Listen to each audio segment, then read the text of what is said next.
otro que es donde hablo, que es aquí el teléfono.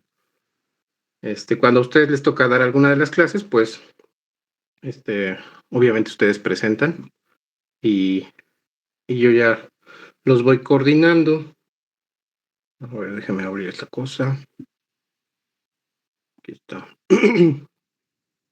El de la clase es siempre es el mismo. De hecho, ya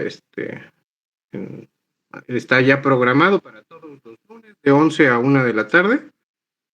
Ya es el mismo, no se va a modificar ni nada. Lo voy a dejar ahí en el Classroom. Sus jefes de grupo también ya lo tienen, por si alguien lo pierde o alguna cosa así. Pues ya lo hacemos. A ver, espérenme. Estoy conectándome con el otro.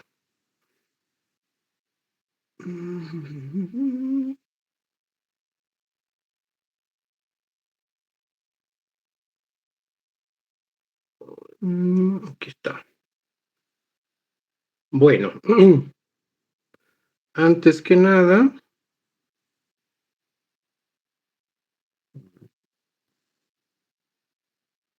vamos a apagar esto. Ahí está.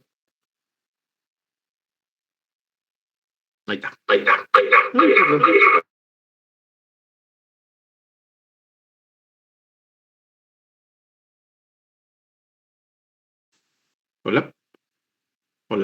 Ya, no se sobrealimenta. Ya está. Bueno, bueno, en lo que yo voy aquí buscando la presentación, el día de hoy vamos a ver dos temas. Son dos temas sencillos y pequeños. De hecho, son principalmente de introducción. Seguramente los vieron y ahí en el programa que les subí, y ahí vienen ya también los otros temas. También vienen ya divididos. Siempre empezamos por los últimos de la lista en orden alfabético. Eso es un trauma de la infancia porque mi apellido es Alavés. Entonces siempre fui el primero en hacer prácticamente todo y eso es un trauma de la infancia y por eso es que ahora que yo puedo, siempre empezamos por los últimos de la lista. Bueno, como ya se dieron cuenta, lo más seguro es que les toque exponer una vez en todo el semestre, ¿ok? Solo una vez. ¿Por qué? Porque pues los temas no son tantos, son los suficientes y afortunadamente pues son varios de ustedes. Son dos grupos, la verdad es que no me acuerdo ni el número, pero uno es de la licenciatura de homeopatía y el otro es de la licenciatura de parteros. La clase es exactamente la misma, el examen es exactamente lo mismo, lo que se necesita para poder pasar es exactamente lo mismo. Lo único que cambia son las rotaciones, el día, ¿ok? Unos de ustedes rotarán los lunes y otros de ustedes rotarán los jueves. Si alguien quisiera rotar otro día u otros días, sí se puede, no hay ningún inconveniente. Es el mismo horario, es en allá en el ICEMIN de Ecatepec, no sé si lo conozcan.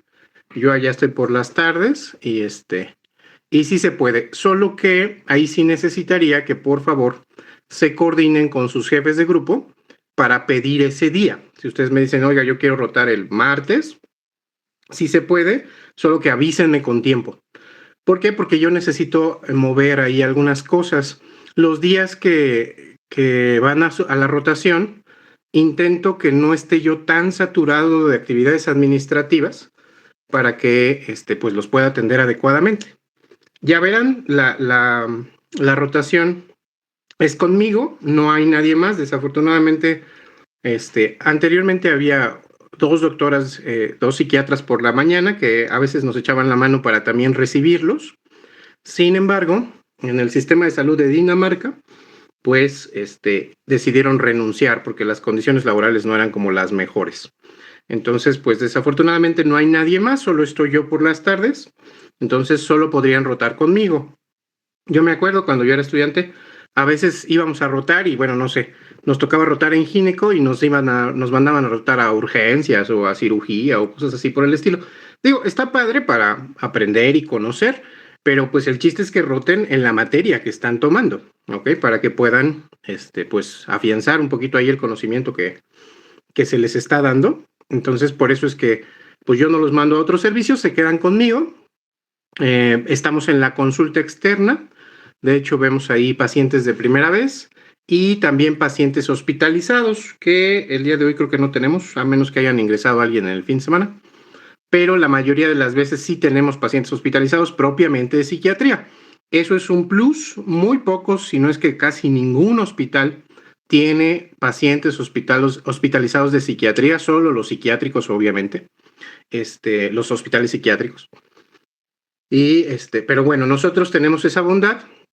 Ya les contaré en algún momento el cómo está estructurado el hospital y cómo es que es uno de los que se supone es punta de lanza, porque el objetivo a mediano y largo plazo es que la mayoría de los hospitales generales pudieran tener un pabellón de psiquiatría ya integrado. ¿Okay? O sea, así como hay un pabellón de gineco, uno de medicina interna, uno de cirugía, qué sé yo. Bueno, pues que también haya camas específicamente para pacientes que requieren hospitalización en psiquiatría. Entonces, bueno, acá sí las tenemos 7 camas. Entonces, esa también es parte de la rotación. También vemos algunos pacientes de urgencias, obviamente de urgencias de psiquiatría, cuando están, cuando nos toca oportunidad de poder verlos. Y siempre comentamos los casos y con el objetivo de que pues, puedan ustedes integrarlos de mejor manera a lo que vamos aprendiendo. Entonces, ese es el objetivo de la rotación. La rotación no tiene valor de calificación. Igual al principio sí tenía un valor, pero decidí quitárselo porque había muchos de sus compañeros que decidían ir a rotar y nos estaban generando mucho problema. Ya sea que no ponían atención ahí en la consulta, estaban muy distraídos con el teléfono, estaban platicando con sus otros compañeros, a veces hacían alguna circunstancia que podría ser ofensivo para los pacientes. Entonces decidí decirles, mire, quien desee venir y quien quiera y tenga el deseo de aprender, con todo gusto, aquí los esperamos. Quien no desee o quien no pueda, que también lo entiendo, no está nada cerca, el ICEMIN de Catepec no está cerca. Entonces, ha habido varios que me dicen, pues sí quisiera, pero pues por mi trabajo, por la escuela, por mi domicilio, qué sé yo, no logro llegar o no me dan los tiempos o me pone en riesgo, porque también es salir tarde y que haya un riesgo en el transporte y esas cosas. Entonces, debido a esas circunstancias, decidí que la rotación no tiene un valor.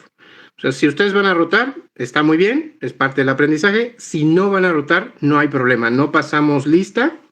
Aquí es así que quien guste ir a rotar, con todo gusto lo aceptamos.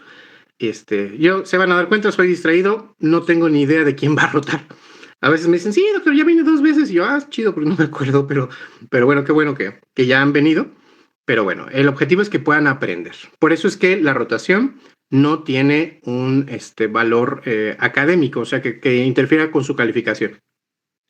Lo que sí va a valer para su calificación, pues es las presentaciones que van a dar y el examen, ¿ok? Es eso básicamente. No es. Igual en algún momento se me ocurrió pedirles trabajos y es cosas, no, eso está terriblemente mal. Son muchas cosas que se tienen que juntar y coordinar, entonces es muy difícil y creo que es poco viable. La verdad es que este sistema me ha funcionado, no es por nada, pero sus 4 o 5 generaciones anteriores que he tenido oportunidad de darles clase, todos han quedado bastante contentos, todos se nota que aprendieron, que les gustó la clase, que fue amena y que les agradó la manera en que dimos los temas. Entonces, les digo esto porque al final se hace una encuesta de opinión, que es completamente anónima. Y bueno, hasta el momento, y espero así siga, no he tenido ni una sola queja. Entonces, creo que el sistema está funcionando e inclusive tengo algunos de sus compañeros que ya están en el internado, algunos ya hasta salieron, de hecho, apenas el año pasado ya la primera generación a la que yo le di clase ya terminó su servicio social y algunos por una o por otra cosa que seguimos en contacto, pues igual siguen como agradecidos porque lo que aquí se les dio, los temas principales, pues les están siendo de mucha utilidad en su servicio social, en su internado rotatorio o inclusive en sus rotaciones de otras clases y demás. Entonces creo que el sistema que estamos ocupando es funcional. Así nos vamos a quedar. Todo ya está bien estructurado. Si ya se dieron una vuelta por ahí por el Classroom, de hecho ahorita lo vamos a hacer. Déjenme abrir acá, nomás déjenme que no haya nada porno abierto. Acá está. Voy a compartir la pantalla.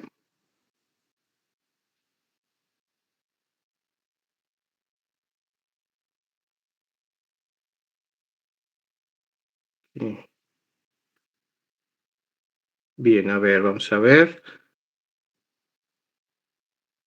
No, no lo está haciendo.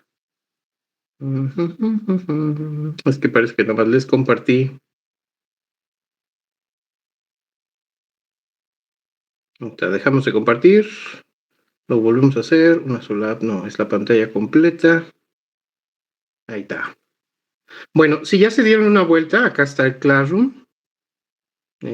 Podemos ir a donde dice trabajo en clase. Aquí están todas las presentaciones, todos los temas que vamos a ver en el curso. Ok, de hecho aquí están las primeros. Hoy vamos a ver entrevista psiquiátrica y generalidades de la psiquiatría. Ahí ya están. Entonces les pido, ahí hay bibliografía. Ok, entonces si les pido, en esta ocasión pues no, porque fue algo muy apresurado. Tuve muchas cosas que hacer en las semanas anteriores y estuvo medio difícil que pudiera yo coordinarlo, pero ya está coordinado. Entonces a partir de la siguiente clase, que vamos a empezar a ver los temas ya un poquito más a fondo, pues sí les voy a pedir que pues le echen un vistazo, ¿ok? Por decir, la siguiente clase, que no me acuerdo cuál es, pero supongamos que es examen mental. Aquí abren examen mental, se van a donde dice instrucciones y aquí están los diferentes, la bibliografía, ¿no? Entonces, pues ustedes pueden abrir que es la principal, y ahí. Digo, son algunos textos bastante extensos, seguramente es como de 30 hojas. Digo, si lo quieren leer, sin problema, ¿sale? Pero por lo menos que sí se den una empapada, que digan, bueno, pues esto es lo que vamos a ver, qué es el examen mental, de qué se va a tratar, para que no lleguen en cero, ¿ok? Psiquiatría es una de esas, de esas especialidades que desafortunadamente cuando se llega a ella, ahorita que están ustedes rotando o que van a empezar a tomar clases, pues prácticamente se llega en ceros. A lo mejor cuando pasan por gastro, cardio u otras cosas, pues ya tienen un poquito del antecedente de fisiología, de farma, de fisiopato y otras cosas más. Pero de psiquiatría es poco lo que se sabe, casi llegan así como que a ver de qué me van a hablar. Y entonces por eso es que sí les recomiendo que puedan ahí darle una revisada antes de cada tema. Hago preguntas. Son preguntas sencillas, tampoco soy quisquilloso así como preguntándoles el último artículo o el gen más rebuscado, pero sí cosas básicas, como les podría yo preguntar cuál es la definición del trastorno depresivo mayor, eso es básico. O les podría yo preguntar cuál sería el tratamiento de primera línea según las guías de práctica clínica del trastorno de ansiedad generalizada. Eso también es básico, ¿sale? Entonces, ese tipo de preguntas es lo que les voy a estar haciendo. Conviene que le echen una revisada. No busco una respuesta así pulcra y súper refinada. Lo que busco es que ustedes sepan de lo que se trata, ¿ok? A lo mejor me hacen un concepto. Un concepto es cómo lo entendieron ustedes mismos, con sus propias palabras, con sus propias expresiones, pero pues que me dice que sí lo entendieron o por lo menos sí lo buscaron, ¿vale? Y eso cuenta como participaciones. Si ya se dieron cuenta, hay una parte es las participaciones. Ahí sí, ahí yo aquí tengo un sistemita donde voy poniéndoles palomita a los que ya contestaron y ya tuvieron su participación, ¿sale?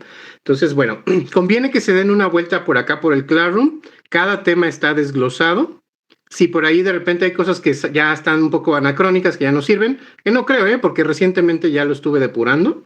Las quito, a veces hay cosas nuevas que puedo encontrar y digo, esto está mejor, ahí las agrego. Entonces, échense un clavado ahí al Classroom. Hay una parte especial que es la bibliografía general, igual acá, la abren. Y aquí vienen los libros, ¿ok? En inglés, pues así es esto. Sí, está en inglés, sí. Sí, porque antes había uno en español, pero estaba ya más viejito. Entonces, pues no, decidí mejor quitarlo porque sí daba los conceptos básicos, pero todavía algunos tratamientos estaban ahí mal hechos. Entonces, estos son los más nuevos que hay. Está desde el básico, clásico y creo que yo el más útil, que es el Pocket, que es el morado. Este es como la Biblia chiquita, ¿ok? Porque es un libro pequeño que fácilmente ustedes se buscan un tema. Ay, perdón, ya se abrió todo. Y ahí se los da rápido, se los da muy conciso. Pues sí, aquí, Mood Disorders. Ay, no tiene el segurador. Pero bueno. Clasificación. En cuestión de 2 o 3 hojas, ustedes pueden leer un tema bastante así bien compacto, ¿sale? Creo que ese sería como el de batalla. Si ya se quieren meter así súper loco, pues pueden abrir el Kaplanzote, que según yo es que es esta ya es la sinopsis, es la Biblia de la psiquiatría. Son 3 tomos, creo, es más grande que el Harrison. Entonces, pues bueno, si tienen ganas, se puede, ¿ok? Pero bueno, ahorita va a tardar en cargarse porque como está pesadito, pero ahí está, ¿ok?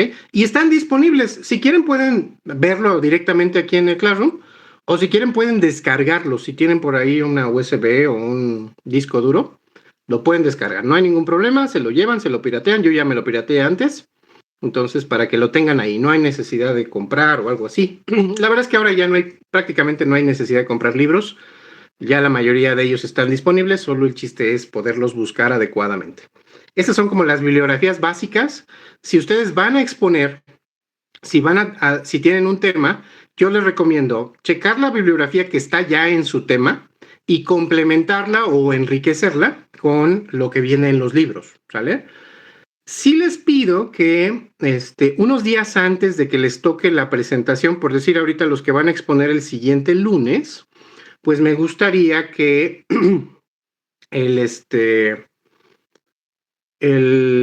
a lo mejor el viernes o a lo mejor el sábado me pudieran subir su presentación. La pueden subir aquí al Classroom, no hay ningún problema, ¿sale? Y para que yo le dé una checada, generalmente yo lo checo así rápido, 5 o 10 minutitos, y les contesto, les mando un mensajito privado donde le digo, ¿sabes qué? Agrégale esto, quítale esto, modifícale el otro para que podamos estar un poquito más claros y que la presentación salga lo mejor posible. Si no me lo envían, pues hay un alto riesgo de que sí haya algún error y entonces ese error sea pues, consignado durante la clase. Jamás los estoy hostigando o molestando, pero sí va a decir, oye, esto no está correcto, habrá que corregirlo o habrá que ver otras circunstancias. ¿Sale? Entonces es importante eso, hacer sus presentaciones, basarse en estas bibliografías, de preferencia 2 o 3 días antes de que la presenten, que me la envíen. Enviarla en formato PowerPoint o PDF, ¿sale? Últimamente me estuvieron enviando muchos en Canva. Digo, no hay problema, pero resulta que algunos de esos traen elementos del Canva Premium, entonces no deja abrirlo. Tuve yo que inscribirme al Canva. Bueno, no hay mayor problema, pero sus compañeros, pues sí, digo yo, o sea, tener que inscribirme para ver un monito especial, pues no. Entonces les pido, y eso es algo nuevo a partir de este semestre, que las presentaciones que me envíen o que suban, pues puedan ya estar disponibles al 100%, ya sea en PowerPoint o en PDF. El chiste es que las podamos abrir sin tener que descargar nada más, ni sin tener que pagar nada más, ¿sale? Bueno. ¿Qué otra cosa? Ya vimos lo de las rotaciones, ya vimos lo de las presentaciones. Si ya vieron, eso también lo voy a hacer acá de una vez. Aquí está el programa del primer parcial. Ahorita se lo subí. Cuando ya se acerque el segundo parcial, le subiré el del segundo y igual con el del tercero. Aquí ya viene el programa. Por decir, el día de hoy, que vamos a ver generalidades y entrevista clínica, me toca a mí. Y ya los días subsecuentes, pues les toca a otros de sus compañeros. Chequen, ya les dije, se empieza por los últimos de la lista, así va a ser. Ese es el trauma. Y el examen va a ser el 6 de octubre, ¿sale? El examen, en este primer examen, ya los siguientes les explicaré cómo se hacen, pero este primer examen es bimodal. Una parte son preguntas de opción múltiple y únicas, ¿ok? Así como, no sé, definición de examen mental, un ejemplo, ¿sale? Y otra parte son casos clínicos. La mayor parte de los exámenes que yo hago son casos clínicos. Y son casos clínicos que tienen un estilo parecido al ENARM. Digo, no es el mejor estilo, pero es un estilo al que se tienen que ir acostumbrando, porque en algún momento, posiblemente muchos de ustedes van a hacer ese examen, el examen nacional de acceso a residencias médicas. Y de hecho, ese examen es ya la copia de otros exámenes de residencias, por ejemplo, el MIR, que es español, que también tiene una forma similar. El chiste es que se les da un caso clínico con todos los datos, con la semiología, con laboratorios, con imágenes si es necesario, y luego viene una serie de preguntas que están seriadas. Están seriadas porque así es la vida real. O sea, si yo les pregunto el diagnóstico y se equivocan en el diagnóstico, pues entonces el tratamiento y otras cosas también van a estar mal porque el diagnóstico no sería el certero. Por eso es que están seriadas. Es muy importante que pues vayan contestando de manera adecuada para que las siguientes puedan estar bien. No están tan difíciles, la verdad es que no. Igual se los adelanto, el promedio al final del curso oscila entre 9 y 9.5, o sea, la mayoría les va muy bien. ¿Ok? ¿Por qué? Pues porque no les pregunto nada del otro mundo, porque les pregunto cosas que ya les había dicho que les iba a preguntar. O sea, el examen no es un secreto, el examen no debería ser un secreto.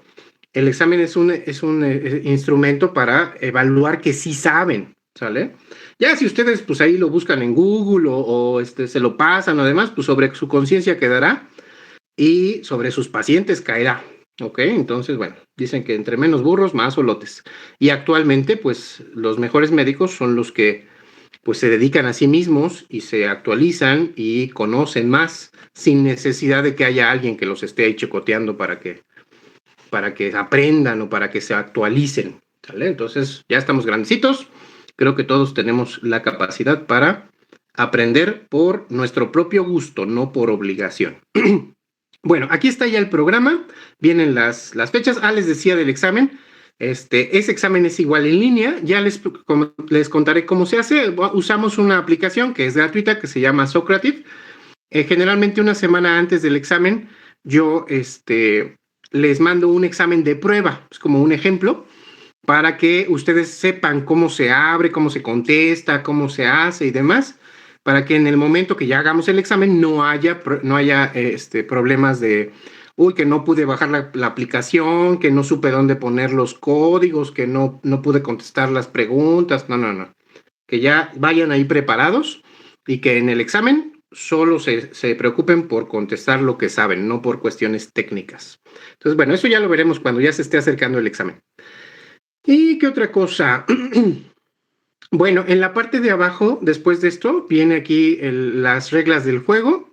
Examen 70%, la ponencia 20%. Si en este parcial no les tocó dar ponencia, bueno, pues ya tienen ese 20%. Cuando les toque, ahí es donde se va a evaluar, ¿sale? Y las participaciones efectivas en clase. ¿Por qué efectivas? Bueno, pues porque son las respuestas correctas a las preguntas que yo les pueda hacer o alguna participación que luego se nota. O sea, alguien que quiere aportar o que quiere agregar algo extra importante al tema, bueno, eso también es parte de la participación. Si de repente hay alguien que nada más habla por hablar, por el chiste de ponerse participación, se nota que no es una participación efectiva. Pero bueno, tenemos uno. Ya. Acá está, solo tendrá derecho a examen quien acude el 80% de las clases. Lo de siempre, eso creo que es para todos los exámenes, para todas las materias. Solo se tendrá derecho a presentar examen en tiempo y forma, o sea, en su ponencia. Eso es bien importante. Ya me ha pasado que cree, doctor, que no sé, cayó un meteorito cerca de mi casa, no hay internet, no voy a poder dar la presentación. Pues ya no se va a dar esa presentación. La presentación la doy yo. No se preocupen, tengo como 10 de cada tema repetidas. Y si no tuviéramos presentación, todas me las sé de memoria. Entonces, no hay ningún problema. Yo puedo dar los temas. Obviamente esa persona que desafortunadamente ya no la dio, pues esa parte de su calificación no la tendrá. ¿Sale? Entonces, bien importante que chequen cuándo les toca y que se prevengan, que busquen lugares donde no caigan meteoritos para que puedan dar la presentación en tiempo y forma. Luego, bien importante, no habrá trabajos extra, ni exámenes extra, ni cualquier otra cosa extra. que al final es, no, pues que para subir de calificación o que para pasar, que eso solo pasó una vez hace como 2 años, pero sí se les dije, no, no, no, no, aquí esta es la forma en que vamos a evaluar. Eso también es formativo porque pues con los pacientes a veces no tenemos una segunda oportunidad, tenemos que hacerlo a la primera, bien y rápido. Entonces, bien importante que ustedes puedan responsabilizarse por lo que les toca. Además, es una ponencia, o sea, yo sé que tienen otras materias, yo sé que tienen muchas otras cosas que hacer, pero así es la vida. Si a ustedes acceden a la residencia, va a haber momentos en donde en una semana tengan que hacer presentación 2 o 3 veces por día y aparte se van a quedar a guardia y aparte va a haber examen y aparte va a haber hostigamiento de sus R más y muchas otras cosas más. Entonces tienen que aprender a funcionar bajo presión. ¿Ok? Obvio, aprender a funcionar lo mejor posible, pero sí cumplir. Eso es importante, ¿no? Con respeto, con buenos tratos, pero cumpliendo nuestras responsabilidades. Aquí viene las características de las ponencias. Ya les decía eso de que me la tienen que enviar, por favor, por lo menos 2 o 3 días antes para darle una checada. La presentación pues debe ser fluida.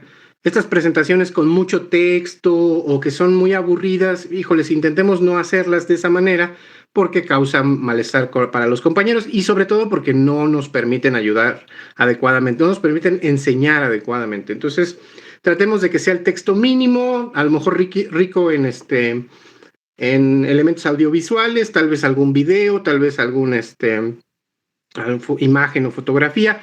Eso nos puede ayudar un poquito más a que sea más entretenida. ¿Ok? Y bueno, lo clásico, buena ortografía, poner puntos claves del tema, uso de imágenes y videos, tablas de forma adecuada, las referencias bibliográficas, eso es importante. Eso aquí y en China es importante saber de dónde saqué la información, no me la saqué de la manga.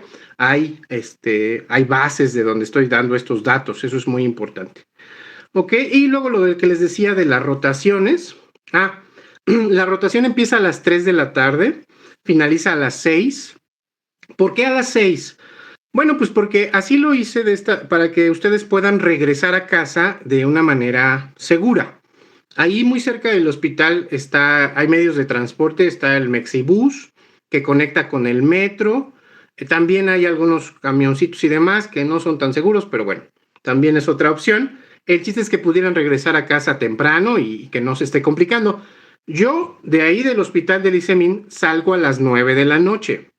Si alguno de ustedes dice, yo me quedo más tiempo y demás, o van a venir por mí, o me quedo a dormir en el Mexibus, pues sin ningún problema, ¿sale? Por mí no hay problema, se pueden quedar hasta las 9, pero sí le puse hasta las 6, pues, sobre todo por cuestiones de seguridad. La mayoría de sus compañeros, pues ya me dice que ya nos tenemos que retirar porque pues ya es un poquito tarde y se pueden ir sin ningún inconveniente. Hay que ir uniformados, ya sea con su uniforme blanco o con pijama quirúrgica. Ahorita vemos lo del algo, porque si no se me olvida. Pero sí es bien importante que lleven bata, ¿ok? Resulta que yo no uso bata, ni tampoco uso uniforme quirúrgico, ni tampoco uso uniforme blanco. Pero eso es porque yo soy un rebelde y porque ya me gané ese derecho. Pero ustedes sí tienen que llevarlo. Uno es porque es norma del hospital. Si no lo hacen, el hospital los tendría que sacar. Y 2, porque de esa manera los pacientes los identifican como personal de salud, ¿sale?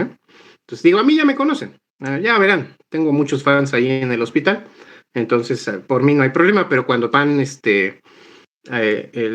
alumnos nuevos, luego algunos pacientes sí dicen, bueno, ¿y qué hace aquí? Porque está escuchando mis traumas de la vida, ¿sale? Entonces sí necesito que vayan, ya sea con pijama quirúrgica o con uniforme blanco, lo que sí es a fuerza, bata blanca. ¿Ok? No se necesita más. Si acaso pueden llevar un cuaderno o un lápiz para escribir. No más. Estetoscopio, baumanómetro, eso ahorita no es necesario. Si en algún momento lo ocupáramos, lo pedimos ahí en el hospital. No es necesario que ustedes lo lleven. ¿Sale? Y dispositivos electrónicos como es el celular y esas cosas.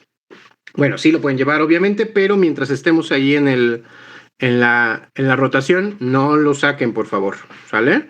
Entre paciente y paciente, en un espacio libre, pues sí, pueden checar ahí algún mensajillo, cualquier cosa, ¿no? Pero, bien importante que no estén al pendiente del celular cuando estamos con el paciente. Ahí ahorita vamos a hablar un poquito de eso, de lo que se llama rapport, de la confianza que le damos a nuestros pacientes, y parte de esa confianza, pues es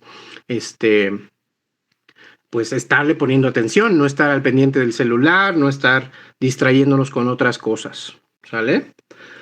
Bueno, pues creo que eso era todo lo que les quería preguntar. Alguien por ahí levantó la mano. A ver. Doctora María, que levantó la mano. Sí, yo, doctor. Dime. Doctor, es que le quería preguntar de las rotaciones. Dice que comienzan a las 3, pero en nuestro horario homeópatas nos marca de las 4 a las 6. Ajá. Y los compañeros que vamos a ir hoy, o sea, el primer equipo, pues creo que no alcanzan o sea, si la clase termina a la 1, creo que no alcanzamos a llegar como a las 3. Podemos llegar a las 4 y pues si son necesarias las 3 horas, irnos a las 7, o si nos podemos ir a las 6. No, sí hay problema. Sí se pueden ir a las 6. Digo, no hay problema, perdón. ¿Esto ya sería de siempre? ¿Se les complicaría todos los lunes? ¿O solo el día de hoy? A mí solo, bueno, soy una de las compañeras que va a ir, Doc, solo el día de hoy porque creí que era a las 4, entonces, pues, no me daría tiempo hoy, solo hoy. Ok. Creo que los tengo que checar un poco con mi grupo porque no sé quiénes viven como muy lejos y le digo que nuestro horario marca a las 4, pero voy a hacer lo posible para que los siguientes equipos sí puedan llegar a las 3. Sí se puede, ¿eh? Si no, 3:30, pues no hay problema. Ok, ¿Sale? vale, sí, doctor. Yo los espero, porque miren, empiezo la consulta a las 3:20, ¿sale? Pero, yo puedo marinar pacientes, o sea, los dejamos ahí un ratito, que agarren sabor, que se tranquilicen, y ya a las 4 empezamos la consulta. Entonces, lo puedo hacer. Digo, el objetivo de que ustedes vayan es que puedan aprovechar. Yo me acuerdo mucho que cuando en mis rotaciones a veces iba, y no iba el doctor, o no iban los pacientes, o qué sé yo, entonces uno perdía el tiempo, y eso como me causaba molestia. Entonces, es algo que trato de evitar. Si en algún momento voy a faltar, que eso puede pasar, yo les aviso, ¿ok? Y entonces, y les aviso con tiempo. Y les aviso para que no se presenten, y de igual manera, les digo, yo ya ahí moví, eso ya está desde hace tiempo, mis horarios y demás, para que el lunes y los jueves tengamos espacio y podamos aprovechar a los pacientes, que sean pues lo más enriquecedores posibles. De hecho, son pacientes de primera vez a los que les hacemos la entrevista completa para poder pues que sea lo más didáctico posible, ¿vale? Entonces no hay tanto problema porque tarden un poquito, no pasa mucho, ¿vale? Bueno, ¿alguna otra duda?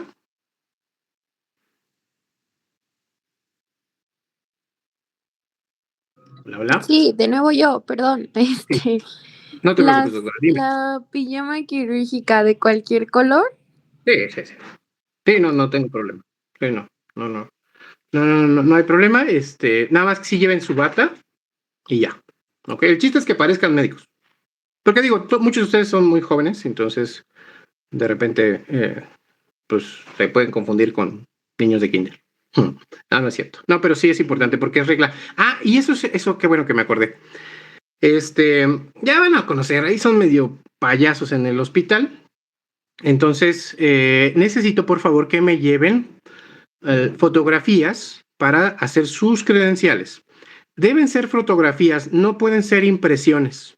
¿Ok? O sea, a fuerza sí tiene que ser como fotografía tamaño infantil. De preferencia reciente, que sí se parezcan. Y en la parte posterior de la fotografía van a poner su nombre y su grupo, por favor. ¿Sale?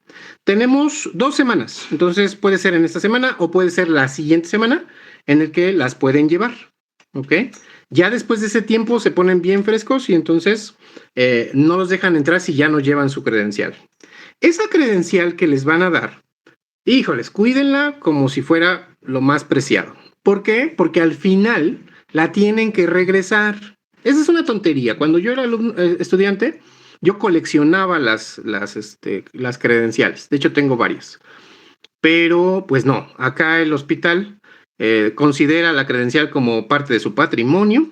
Y entonces, si no la regresan, ahí me toca a mí, o inclusive a ustedes, si es que la pierden, levantar un acta ante el Ministerio Público por pérdida de un documento oficial. Entonces es una tontería grandísima, pero pues así funciona el hospital. Debo decirles que ahí el ICEMIN de Catepec, hace algunos años hubo algún problema, no sé exactamente qué, pero hubo algún problema con alumnos de la escuela de homeopatía. Y eso ocasionó que los vetaran.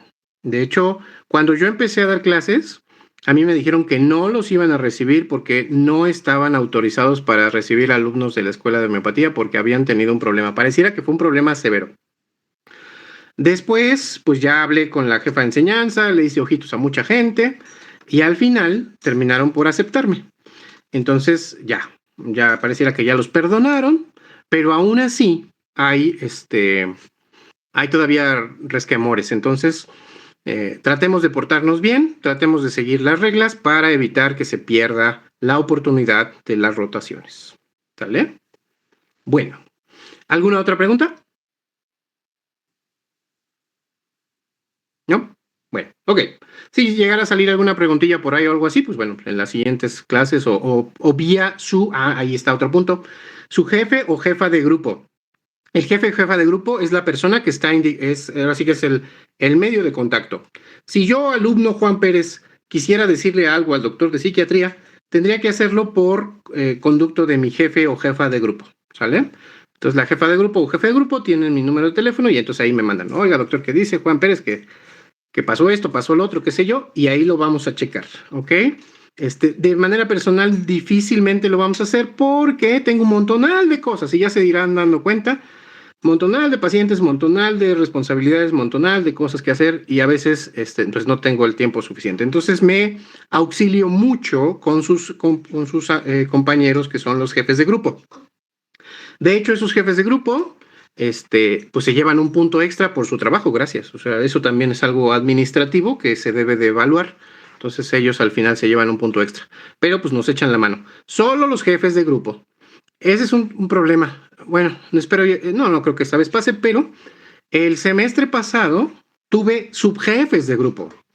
Yo fui ingenuo porque al principio me dijeron, oiga, hay subjefes, podemos también ayudar y demás. Dije, pues órale va. Pero no, los subjefes me metieron en más problemas porque mientras el jefe decía una cosa, el subjefe decía otra. Entonces, eso ya a partir de este semestre igual, solo jefes de grupo, no sé si tengan o no tengan subjefes, pero conmigo los subjefes no son requeridos, ¿sale? Entonces, gracias, pero solo los jefes. Bueno, pues cualquier otra cosa que vaya saliendo, pues ya se los iré diciendo. Ok, vamos a empezar, ¿ok? En la primera parte que vamos a ver, pues es esto de generalidades de psiquiatría. Primero que nada, voy por el cargador, porque si no me voy a quedar a mitad. Denme un segundo, un minuto. Vayan a tomar agua, vayan al baño. Ahorita me vuelvo a conectar. Bueno, no me voy a desconectar, solo voy a apagar el micrófono.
A ver, vamos a usar mejor la de la tableta porque no encuentro el del celular.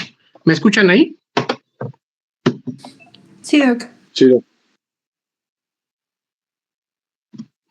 A ver, les decía que vamos a usar el de la tableta. ¿Me escuchan ahí? Hola, hola. Sí, doctor, sí se escucha. Ah, perfecto. Y sí ven mi pantalla, ¿verdad? Sí. Sí, doctor. Ahí está. Con esto sobrevivimos. Bueno, pues vamos a empezarle. El día de hoy pues vamos a ver dos temas. Uno es generalidades de psiquiatría.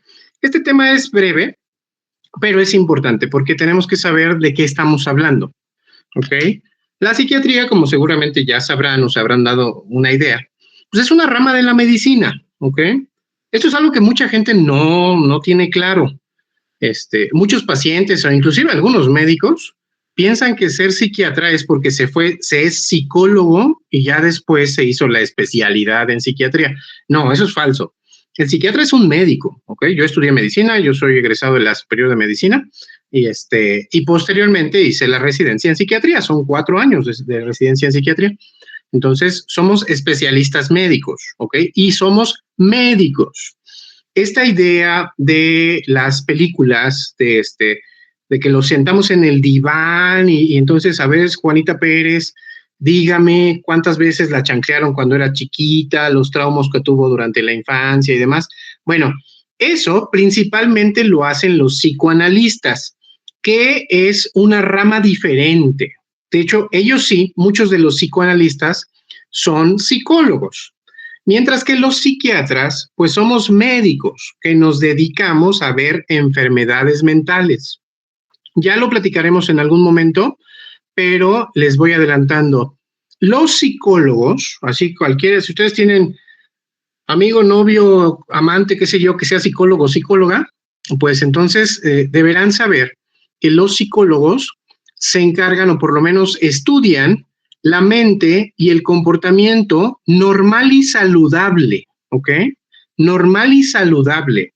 Si yo fuese psicólogo, pues atendería eso, un comportamiento normal y saludable. Por eso es que los psicólogos están en las escuelas, en los trabajos, en en organizaciones y diferentes lugares que ahí pueden ayudar a entender el comportamiento normal y saludable. Ya cuando hay una enfermedad o padecimiento, los psicólogos sí se pueden especializar. De hecho, hay algo que se llama psicología clínica, en donde es un psicólogo que está especializado en algunos padecimientos mentales. Pero si nos vamos específicamente a enfermedades mentales, pues el especialista principal es el psiquiatra, ¿sale? Y bueno, es una rama de la medicina y básicamente se encarga de evaluar enfermedades que tienen que ver con 3 puntos específicos del ser humano. Y de hecho, esta es una de las preguntas del examen. ¿Cuáles son los 3 rubros o las 3 características que se encarga que evalúa la psiquiatría? Y son las patologías que implican el pensamiento, la conducta o la afectividad, o varias de ellas, ¿sale? Entonces, si ustedes encuentran a un paciente que está teniendo una enfermedad que afecta a alguno de estos, entonces ese paciente tendría que ser evaluado por un psiquiatra, ¿ok? Si me llega un paciente, Juanita Pérez, y me dice, es que siento que el diablo me está persiguiendo, bueno, pues esto de el diablo me persigue es un pensamiento, ya lo veremos en algún momento, se llaman ideas delirantes, y esa es una alteración del pensamiento. Por eso es que el pensar que el diablo me está persiguiendo es un síntoma que puede llevar a una enfermedad, y esa enfermedad principalmente la vemos los psiquiatras. O la conducta, si yo hago algo que está fuera de lo cotidiano o saludable. Ejemplo, salgo de mi casa y me desnudo, ¿ok? Y ahí ando desnudo. Seguramente han visto muchos videos de gente en los aeropuertos, en el estadio, en muchos lugares que de repente se desnudan, se quitan toda la ropa sin ningún motivo, ¿ok? Bueno, pues es una alteración de la conducta. Lo que está haciendo es una conducta anómala o poco cotidiana. Bueno, pues esa persona tendría que ser evaluada por un psiquiatra. Y la afectividad, que tiene que ver con emociones y sentimientos. Entonces, si yo tengo una alteración en mi tristeza, si esta tristeza se me salió de control, si ya no la puedo controlar, me afecta, me hace pensar en morir, me hace llevar a lastimarme, a que ya no pueda trabajar y otras cosas más. La tristeza, el enojo, la irritabilidad, la angustia.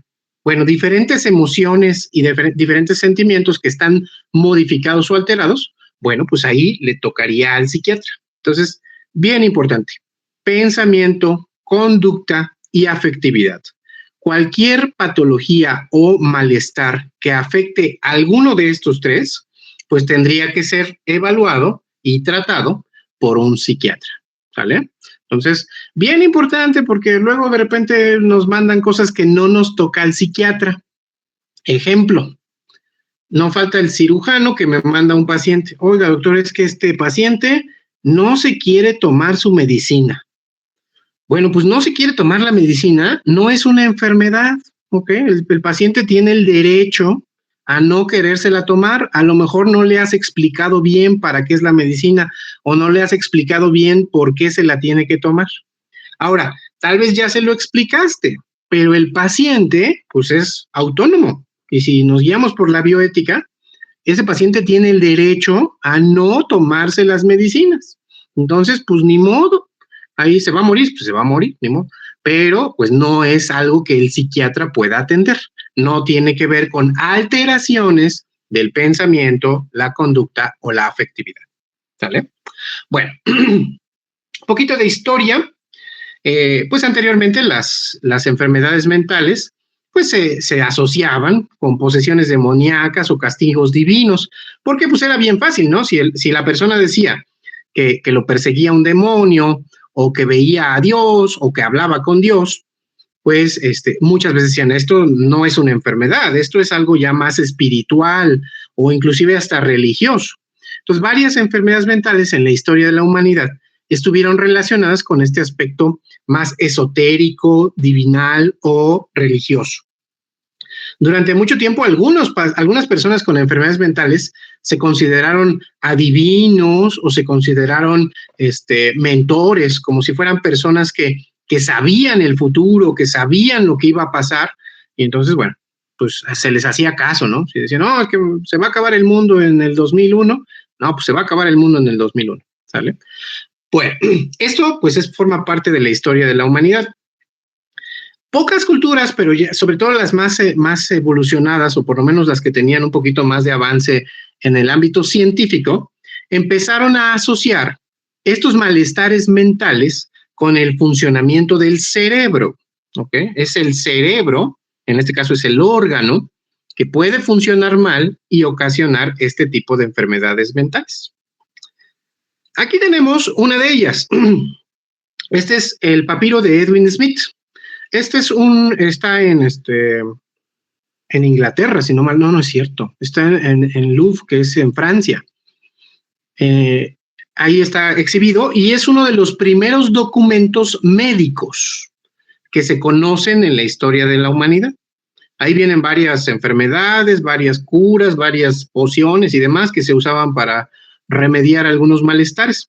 Bueno, pues resulta que en este papiro, que fue, se escribió, por lo menos se redactó por allá de 1580 antes de Cristo, hay tres relatos de guerreros que fueron a la guerra, valga la redundancia, y recibieron lesiones en el cerebro, ya sea golpes o uno que le atravesaron una lanza en la cabeza y cosas así. Entonces, el chiste es que tuvieron lesiones en el cerebro. Para su buena o mala suerte, no se murieron, porque la mayoría de la gente que tenía lesiones en el cerebro por allá de 1580 se moría. Pero estos tres cristianos no se murieron, ¿ok? Pero sí se lesionaron el cerebro. Y después de esa lesión, empezó a haber un cambio en su comportamiento, en sus pensamientos y en sus emociones. Los empezaron a ver más agresivos, más violentos o irritables, los empezaron a escuchar con ideas extrañas, donde sentían que los perseguían, que alguien les quería hacer daño, que veían cosas, escuchaban voces y demás. Y cambió su afectividad, se notaban tristes, desanimados, enojados, angustiados, a veces sin ninguna causa aparente.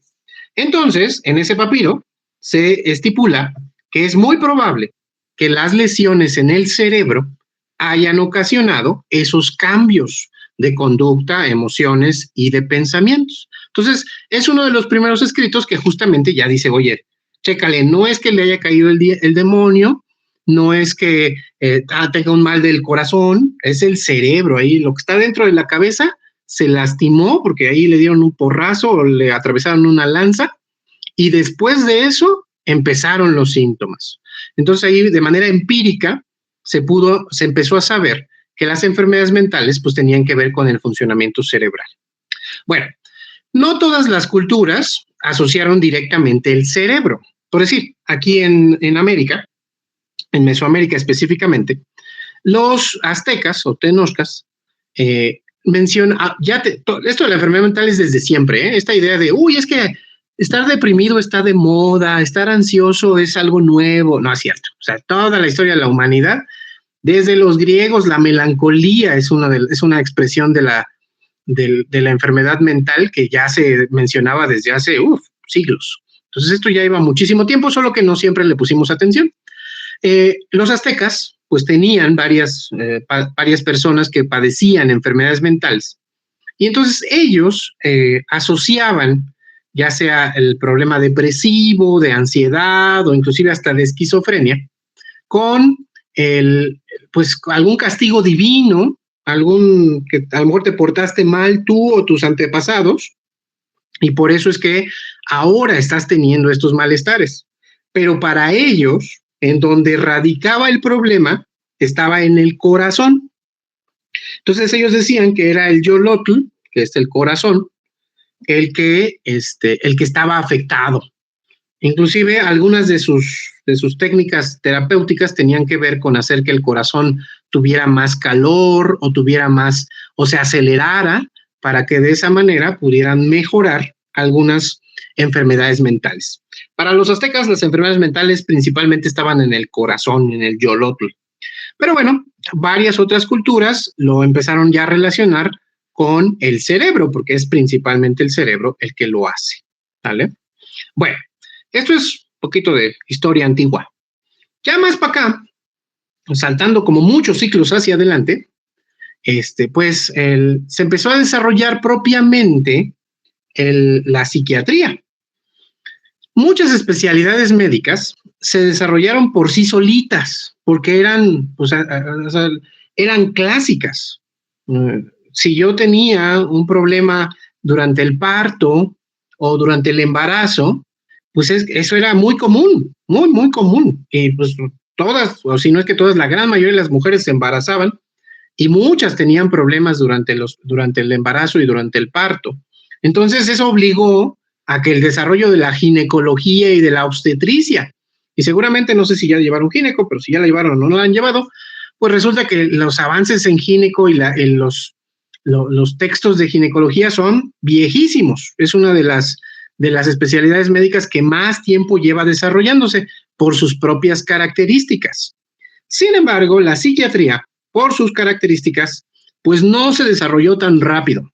O sea, somos de los apestados, como que dijeron, no, eso está medio raro, tiene que ver con demonios, son personas medio raras, esas mejor no las estudiamos. Está más padre estudiar bebés, estudiar mujeres embarazadas, estudiar al corazón, estudiar a los músculos, todo eso está más padre antes de estar viendo cosas o ideas raras o comportamientos raros.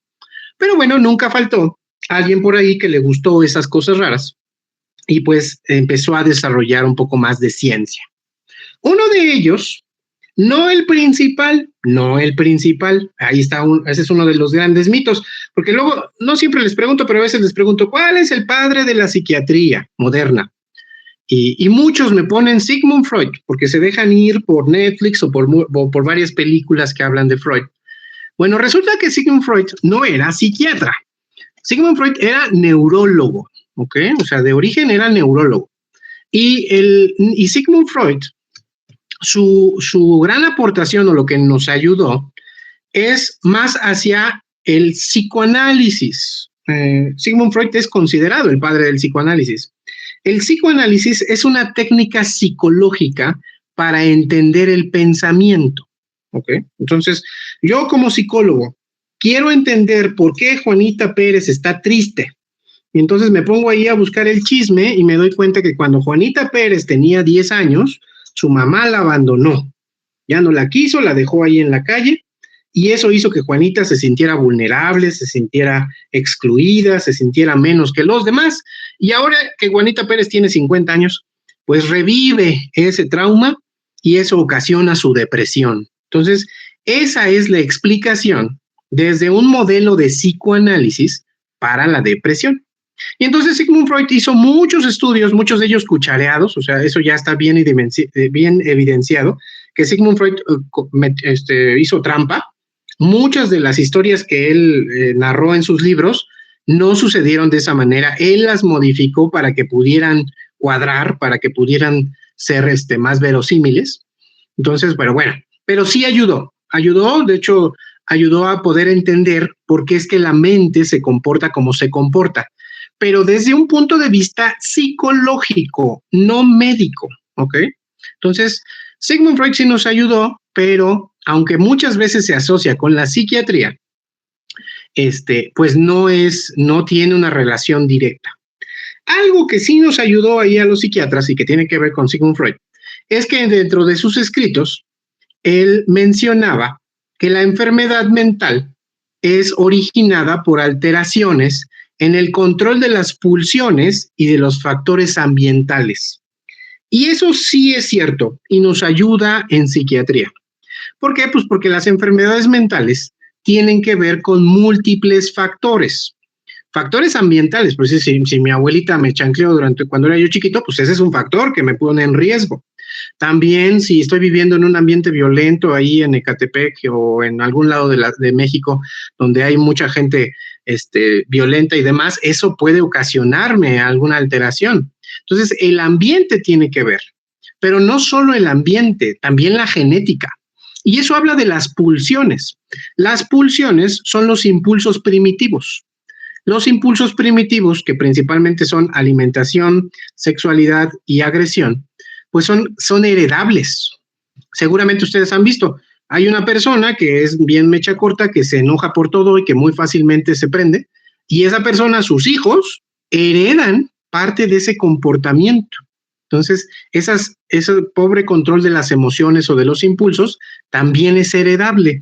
Y Freud decía que esto también tiene que ver con las enfermedades mentales. Entonces, este concepto de que la enfermedad mental es multifactorial, lo expresó Sigmund Freud, y sí nos ayuda mucho a poder entender por qué es que se dan las principales enfermedades mentales. Esa es como una de las aportaciones de Freud. Un poquito más para acá, más adelante, entonces sí, aparece en Francia un médico que también era neurólogo, pero que él sí ya es considerado el padre de la psiquiatría moderna, porque anteriormente hubo otros como Kraepelin que también ayudaron, pero de la psiquiatría moderna, él sería el padre de la psiquiatría moderna, que es Jean-Marie Charcot. Bueno, Jean-Marie Charcot era un neurólogo francés que le interesaba las enfermedades neurológicas que tenían que ver con las emociones, con la conducta o con el pensamiento. Y él tuvo oportunidad de desarrollar sus investigaciones en una clínica en Francia que se llamaba La Salpêtrière. En español quiere decir la salinera, porque era un lugar donde había mucha sal. Bueno, ahí en La Salpêtrière, él recibía a muchos pacientes que tenían diferentes enfermedades de orden mental, emocional o espiritual, y él quiso saber qué es lo que estaba fallando en esas personas, no desde el punto de vista de si su abuelita lo chancleó o de si hizo un coraje hoy en la mañana, sino de qué órgano, qué estaba fallando, qué sustancias en su cuerpo no estaban funcionando bien y que ocasionaban ese tipo de malestares. Jean-Marie Charcot fue un grande de la medicina. De hecho, aquí está una pintura en donde él está explicándole a sus alumnos una crisis conversiva. Entonces ahí está una paciente que se había peleado en la mañana con su esposo Entonces había llegado ahí al hospital, a la Salpêtrière, a urgencias, porque la mujer estaba desvanecida, tenía un espasmo carpopedal, de hecho en la pintura se ve, las manos las tenía así todas engarruñadas, como para atrás y torcidas, no volvía en sí, por más que la movían y ahí la estimulaban para que despertara, no despertaba, pero no estaba muerta, ¿eh? O sea, sus signos vitales estaban bien, presión arterial, frecuencia cardíaca, respiraba, todo estaba bien, ¿sale? Entonces, ahí él empezó a documentar varios de estos casos, que en ese momento le llamaban histeria. Ya después se conceptualizó como una crisis conversiva. Ese es uno de los temas que vamos a ver, creo que es en el segundo parcial, no, el tercer parcial, ahí vienen los trastornos de conversión, ahí vamos a platicar acerca de ellos, pero justamente él decía, esta mujer hoy por la mañana tuvo un problema con su esposo y eso ocasionó que tenga todos estos síntomas, pierde el control de sí misma, tuvo una crisis de llanto, ahora no responde, tiene las manos todas así torcidas, no hay reacción ante los estímulos externos, pero no se está muriendo, no está habiendo una afectación cardíaca, no está habiendo una afectación pulmonar o algo más. Entonces, él empieza ahí a evaluar todos sus pacientes y postula una de las teorías que ya Freud había mencionado un poco, y que otras culturas también ya habían mencionado, pero que él ya lo plasma en un texto en donde dice que estas enfermedades tienen un origen neuronal. Es el cerebro el que está fallando, son las neuronas las que están fallando, sustancias y estímulos eléctricos en el cerebro están modificándose y ocasionan la presencia de estos síntomas. ¿Sale? Aquí está la pintura ya más explicada. O sea, Charcot pues era un super influencer de la época porque tenía alumnos muy destacados. Por decir, aquí está Gilles de Latourette, que seguramente habrán escuchado del síndrome de Gilles de Latourette. ¿Quién más puede ser así famosón? Por ahí debe haber, hay varios famosos. Babinski, el reflejo de Babinski, ahí está. ¿Quién más? Pues no sé, pero varios de ellos, pues fueron grandes neurólogos, grandes fisiólogos de la época y aprendieron de Charcot, quien es el padre de la psiquiatría moderna. Okay. Y la mujer se llamaba Whitman, bueno, se apellidaba Whitman, la señora Whitman. De hecho, hay un texto, una especie como de cuento, novela breve, que habla de todos los traumas de la señora Whitman. Pero bueno, ahí empieza ya le quitamos un poquito esto de lo esotérico, ya no estamos pensando en demonios, ya no estamos pensando en la abuelita que nos golpeó con la chancla, o ya no estamos pensando en otras cosas externas, estamos pensando un poco más en alteraciones biológicas que favorecen o están desarrollando algunos síntomas mentales. Un poquito más adelante, mucho más adelante, ya por 1950, para todo ese tiempo, desde Gilles de Latourette, desde Charcot, que fue por allá en 1840, creo, y hasta 1950, las enfermedades mentales se trataban de manera empírica, ¿ok? O sea, así como que, bueno, pues la vamos a hospitalizar y aquí la vamos a dejar hasta que se le pase solita, y si no se le pasa, pues vamos a ver qué le podemos hacer. Podemos darle electroshocks, o podemos darle baños de agua fría, o le podemos dar emplastos de azufre, o le podemos dar choques de insulina, o les podemos dar varias cosas. El chiste es que, a ver, algo de eso puede ayudarle. En algunos de ellos sí mejoraban, otros no. Pero bueno, no había un desarrollo farmacológico hacia las enfermedades mentales. Mucho de lo que se hacía era pues medios externos y basados en la física, como la electricidad o la temperatura. Por eso es que los baños de agua fría o los choques eléctricos se ocupaban para poder controlar algunos comportamientos extraños o ideas extrañas. Bueno, pues fue por allá de 1950, esto también es pregunta del examen, cuando un grupo de médicos encontraron uno en específico que se llama John DeLay. Aquí está su foto en Francia. John DeLay él era, pues no era psiquiatra, pero sí era un neurocientífico, digamos que se dedicaba a las cuestiones de la neurología y del cerebro. Y él empezó a notar que algunos pacientes se les daba Largactil. El Largactil es la clorpromacina. La clorpromacina, en un principio, se usó como un sedante y anestésico. Entonces, algunas personas que iban a someterse a cirugías menores o inclusive que les iban a sacar un diente, les daban clorpromacina para que ahí medio se anestesiaran, medio se durmieran y que no les doliera tanto. Bueno, pues resulta que estaba el pacientito, a lo mejor Juan Pérez, y este Juan Pérez ya desde antes decía cosas extrañas, decía que el diablo lo perseguía, que lo estaba vigilando la policía, que se iba a acabar el mundo. Y un buen día a ese Juan Pérez le dolió la muela. Y entonces fue ahí a la clínica del doctor John DeLay y le dijeron, pues está usted bien loco, pero tiene un problema de la muela, se lo vamos a sacar. Y tómese su clorpromacina para que no le duela tanto.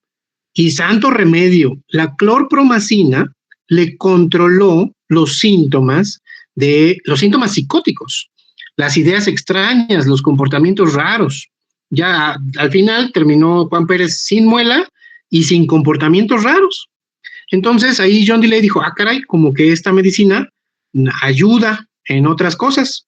Y entonces fue el primer psicofármaco, fue la primera medicina que estaba enfocada a mejorar alguna condición mental, por eso es la psicofarmacología, específicamente para la esquizofrenia. Ahí no sé, bueno, la imagen quedó encima, pero es para la esquizofrenia. Los pacientes con esquizofrenia les daban Largactil y empezaban a mejorar, empezaban a dejar de decir cosas raras y a hacer cosas raras. Entonces, a partir de ahí, pues dijeron, no, ¿qué onda? Seguramente aquí el Largactil está haciendo algo en el cerebro o en algún órgano que hace que mejore su funcionamiento. Y como muchos fármacos, primero se encuentra el fármaco y después se encuentran cómo funciona, ¿sale? Y entonces empezaron a hacer ahí evaluaciones y estudios y demás, y se dieron cuenta que el Largactil disminuía las concentraciones de dopamina en el cerebro. Entonces dijeron, entonces si yo le bajo la dopamina por el Largactil, lo más seguro es que el paciente con esquizofrenia tenga dopamina alta. Entonces ya dijeron, ya vamos entendiendo por qué es que está pasando eso. Y de repente por ahí alguien dijo, ¿qué crees? Que yo tengo otra sustancia que se llama cocaína y resulta que la cocaína aumenta la dopamina. Y por eso es que algunas personas que usan cocaína pues se comportan como alguien con esquizofrenia. Empiezan a ver cosas raras, se escuchan al demonio, se siguen perseguidos y cosas así por el estilo. Entonces empiezan a armar el rompecabezas y dicen, ya nos estamos dando cuenta que sí es el cerebro el causante principal de los síntomas y no bueno, es el cerebro, pero tiene que ver con sustancias, con neurotransmisores, en este caso, dopamina. Pero a partir de ahí, pues dijeron, así como hay dopamina y eso es para la esquizofrenia, pues seguro va a haber otras cosas para otras enfermedades mentales. Y entonces empezaron a desarrollar otros medicamentos y otros tratamientos para otras enfermedades mentales. Espérame aquí tantito, porque no viene aquí. Entonces, no, perdón. Uno de ellos, la fluoxetina, que es el Prozac. Posiblemente ustedes lo han escuchado. Cuando fue la guerra de ¿dónde está? Los gringos participaron. No me acuerdo, pero en una de sus tantas guerras, por allá de 1960, el ejército de los Estados Unidos quería desarrollar un fármaco, un medicamento, que pudiera hacer que sus soldados toleraran más en la guerra, ¿ok? Entonces, le dijeron, necesitamos algo que les dé más energía, que no tengan que dormir o que duerman poquito, que aguanten más. Y entonces desarrollaron un estimulante, que en ese momento dijeron que era estimulante, pero después se dieron cuenta que no era estimulante, que se llamó Prozac o fluoxetina. Resulta que la fluoxetina aumentaba los niveles de serotonina en el cerebro. Y en teoría, cuando le daban fluoxetina a las ratitas, las ratitas se ponían más activas, tenían más fuerza, dormían menos. Dijeron, pues ya estuvo, se lo vamos a dar a los soldados y ya los soldados van a tener más fuerza y van a dormir menos y demás para matar a más gente. Resulta que no causó ese efecto, pero esos soldados que fueron tratados con fluoxetina, cuando regresaron de la guerra, regresaron mucho mejor que los que no les habían dado fluoxetina. Los que no les habían dado fluoxetina regresaron con estrés postraumático, con trastornos depresivos graves, con múltiples intentos de suicidio, con problemas severos para dormir. Y aquellos que sí les dieron fluoxetina mejoraron, llegaron acá, pues sí, medio tocadiscos, pero no tan graves, pudieron volver a trabajar, pudieron volver a estar con sus familias y demás, dormían bien y demás. Entonces dijeron, pues no encontramos una superdroga para los soldados, pero sí encontramos un antidepresivo. Este es uno de los primeros antidepresivos, no es el primero, antes de ese hubo otros, como es la imipramina, pero es ya uno de los medicamentos más purificados que se desarrollaron específicamente como antidepresivos. Entonces, allá teníamos otro, y ese otro tenía que ver con serotonina. Y así, varios medicamentos fueron desarrollados para diferentes enfermedades mentales. Bueno, ahí queda ese paréntesis. Ahora, ¿qué pasó en México? Bueno, en México... ¿Qué son? Doc. Dime. Perdón que lo interrumpa. ¿Podría repetir cuál fue el primer psicofármaco? Clorpromacina. Gracias. Ese está acá arriba. Aquí está. Clorpromacina. De hecho, aquí está. Sí. Gracias, Doc. Es la cajita y esa es bueno, ahí se lo daban a los pacientes. Sale. Bueno, ¿qué pasó en México? En México, bueno, regresando un poquito a la historia, por allá de 1560 hubo un fraile que se llamaba Fray Bernardino Álvarez, que tal vez les suene, porque Fray Bernardino Álvarez es el nombre del hospital psiquiátrico más grande de México, que está allá en la zona de hospitales. Es el Fray Bernardino. Bueno, Fray Bernardino era un fraile franciscano que llegó de España. Bernardino pareciera que tenía una historia bien loca, Parecía que venía huyendo porque había robado y se había metido con un montón de mujeres en España y bueno, cosas así bien divertidas. Pero ya no lo aguantaban, entonces mejor se vino para acá, para América, y aquí llegó convertido en un santo, porque el hombre dijo, ya voy a ser buena persona, voy a ayudar a la gente. Y entonces, Fray Bernardino llegó aquí a América y empezó a atender a las personas, tanto indígenas, mestizos y también españoles, que tenían pues enfermedades del alma, ¿ok? Personas que tenían depresiones graves, tenían esquizofrenia, retraso mental, homosexuales, y demás. Personas con comportamientos poco comunes para la época, decían, bueno, pues aquí Fray Bernardino no los va a curar, pero por lo menos los va a cuidar. Y entonces Fray Bernardino construyó, con ayuda de la iglesia, obviamente, el primer hospital psiquiátrico de América, de toda América. Y a lo mejor ustedes han pasado por ahí y ni siquiera se habían dado cuenta. El primer hospital psiquiátrico de América está enfrente de la estación del Metro Hidalgo, ¿sale? Seguramente han visto esa iglesia, que es la iglesia de los Chacas. Hay un santo que es especial, no me acuerdo, ¿saben cuál es? ¿Qué es el que veneran en esa iglesia? San Judas Tadeo. San Judas Tadeo. Exactamente. Bueno, pues ahí está. San Judas Tadeo es vecino, porque de hecho el hospital es el de al lado, este de acá. Bueno, este de aquí, ¿sale? Ahí hay un Oxxo, en la parte de abajo, según yo. La última vez que fui, creo que había un Oxxo. Pero en la esquina de ese edificio, ahí dice, aquí se construyó el primer hospital psiquiátrico de las Américas en 1500 y cuánto que fue cuando vino Fray Bernardino. Y fue construido por Fray Bernardino Álvarez, 1566, aquí está completito, ¿sale? Allí se ve la iglesia. Y ese hospital se llamaba La Canoa, ¿sale? Entonces ahí, en realidad no era un hospital, era más como un hostal, porque ahí llegaban y pues ahí se quedaban, no les daban gran tratamiento, los cuidaban, les daban de comer, los bañaban y demás, si tenían alguna enfermedad en la piel o algo así, pues también ahí los trataban. Pero las enfermedades mentales como tal, pues poco podían hacerles porque no había gran desarrollo para esa época, pero por lo menos los cuidaban, porque en muchos otros lugares los mataban o los metían a la cárcel o cosas así por el estilo. Entonces, por eso es que Fray Bernardino pues ya se ganó el cielo y se ganó el honor de que llevara su nombre el Hospital Fray Bernardino Álvarez. Eso fue 1566. Más para acá, ya en 1900, todo eso ahí, todo ese tiempo, la psiquiatría pues no avanzó, o sea, nada más era cuidar a los loquitos y ya.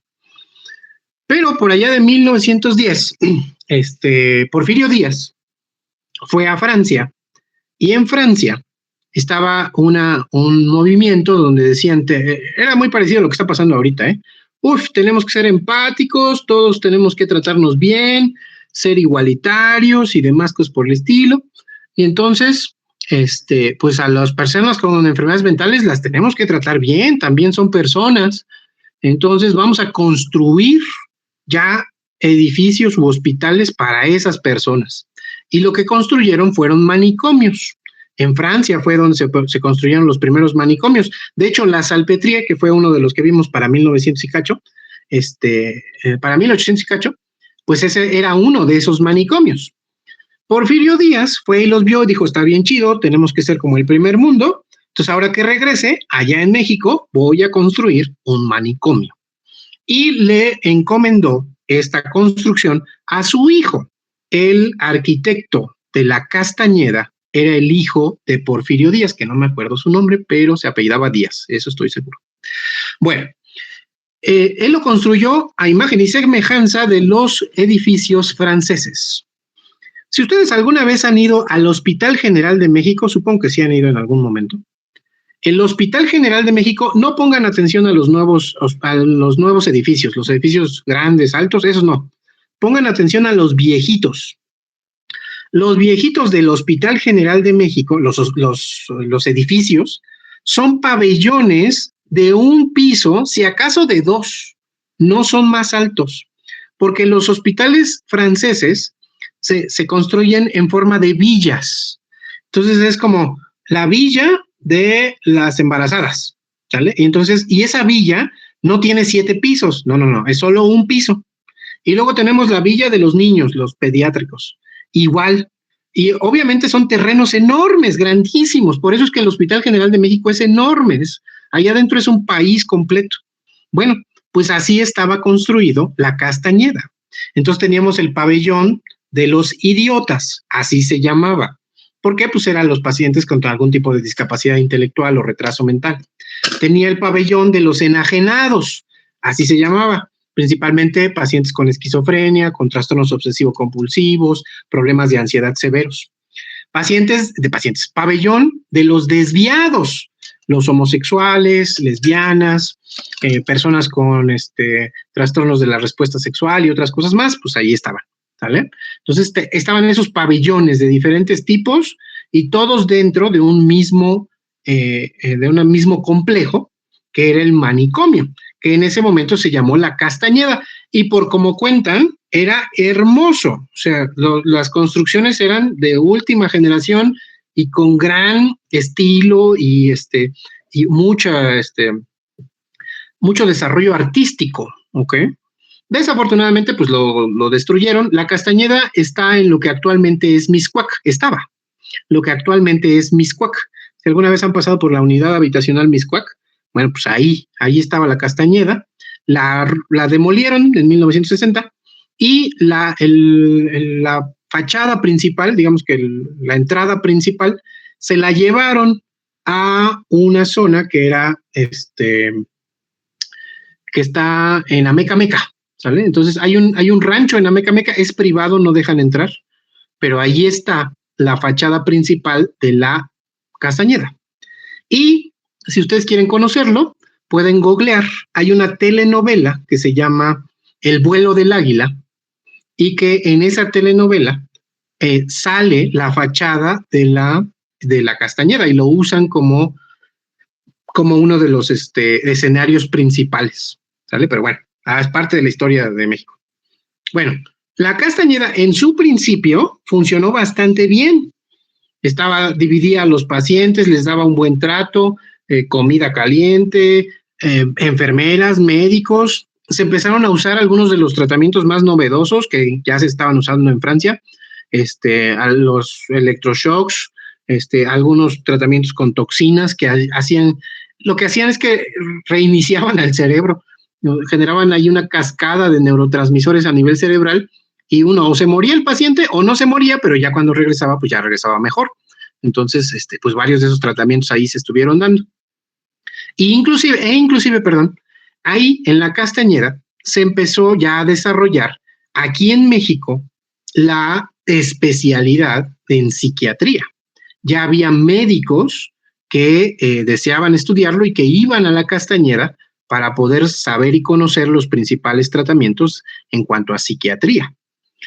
Uno de ellos, un médico mexicano que estudió en Estados Unidos, que hizo, en la clínica Mayo. Allá en Estados Unidos estaban un poco más desarrollados, allá ya tenían lo que fue el Largactil, lo que después fue la imipramina, también la fluoxetina. Entonces ya ellos ya usaban medicamentos para controlar algunas enfermedades mentales.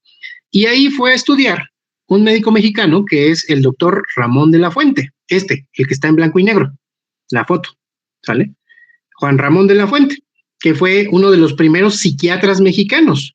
Él llega acá a México y se integra a la Castañeda para poder ir ayudar a sus pacientes, y después de eso, pues inicia un nuevo movimiento en la psiquiatría para que pues ya a los pacientes también se les den medicamentos porque son necesarios. Y entonces se crean, después de la Castañeda al principio funcionó bien, pero después, como muchos otros hospitales y como mucho pasa en Dinamarca, pues se saturó, ya no hubo dinero, ya no hubo recursos, ya nadie los pelaba, de repente por ahí algún presidente municipal priista o algún gobernador dijo, mira, aquí Juanito Pérez me cae gordo, no lo podemos matar porque toda la gente se me va a echar encima, entonces voy a decir que está loco y lo voy a mandar a la Castañeda. Entonces a muchas personas que no tenían enfermedades mentales las mandaron a la Castañeda como medio de represión. Entonces varios, Alfaro Siqueiros creo que estuvo en la Castañeda, Diego Rivera creo que estuvo en la Castañeda, varias personalidades estuvieron ahí porque pues no le caían bien al gobierno. Pero bueno, llega Ramón de la Fuente y después su hijo, que ese sí es el que está aquí en la foto a color, el doctor Ramón de la Fuente, que es psiquiatra también y que actualmente es el secretario de Relaciones Exteriores. Si ustedes prenden la tele, quien está ahí negociando las cosas con Trump es su hijo, el doctor Ramón de la Fuente, es psiquiatra. Y bueno, ya después se dedicó a la política, ¿no? Pero entre ellos dos hicieron que se desarrollara mucho la psiquiatría aquí en México, porque trajeron pues ciencia de otros lados que aquí en México no se estaba desarrollando. Y cuando vieron que la Castañeda ya estaba muy lleno, por allá de 1960, dijeron, tenemos ya que cerrarlo, esto ya no está funcionando, ya en lugar de tratar bien a los pacientes los estamos maltratando, mejor vamos a cambiar el modelo y usamos un modelo diferente, un modelo occidentalizado, que lo que busca es ya tratar a los pacientes con evidencia científica, con lo que la ciencia nos dice que sí funciona. Y entonces se lleva a cabo algo que se llama la Operación Castañeda. La Operación Castañeda era quitar a la Castañeda y construir nuevos hospitales que tuvieran ahí el acceso para los pacientes con enfermedades mentales. Entre ellos, el Instituto Nacional de Psiquiatría, Ramón de la Fuente, que es el que está acá arriba, y el Fray Bernardino, que es azul con blanco, grandote, que yo ahí hice la residencia. Ahí muchos de los que hicimos psiquiatría, pues ahí nos formamos, ¿sale? Entonces, y a partir de ahí, pues las bases de la psiquiatría son más científicas, no estamos tan basados en el psicoanálisis o en otras teorías psicoanalíticas o psicológicas. Sí nos apoyamos, sí nos ayuda, pero nuestra base es médica. Así como yo, experto en diabetes, digo que el problema principal está en los receptores de insulina, en los tipos de insulina, en los islotes de Langerhans que a lo mejor ya no están produciendo la insulina suficiente, en los adipocitos que ya sus receptores están mal hechos y por eso no están recibiendo bien ahí a la insulina. Todo lo que tiene que ver con sustancias, células, ciclos bioquímicos que se ven alterados y que explican una enfermedad, en este caso la diabetes. Bueno, pues lo mismo aplica para las enfermedades mentales. ¿Cómo yo explico o cómo yo entiendo un problema depresivo? Bueno, pues lo entiendo al saber que hay zonas del cerebro que desajustan su funcionamiento, disminuyen los niveles de serotonina, aumentan los niveles de noradrenalina, disminuyen los niveles de dopamina, hacen que se active un sistema de citotoxicidad neuronal, se van muriendo algunas neuronas debido a ese problema. Hay una alteración inflamatoria, interleucinas, complemento, varias otras sustancias más que tienen que ver con que el cerebro funciona mal y como resultado tengo yo tristeza, anedonia, insomnio, cambios de apetito, cambios de sueño, bueno, insomnio, irritabilidad, labilidad y todos los síntomas que son propios de un cuadro depresivo, ¿sale?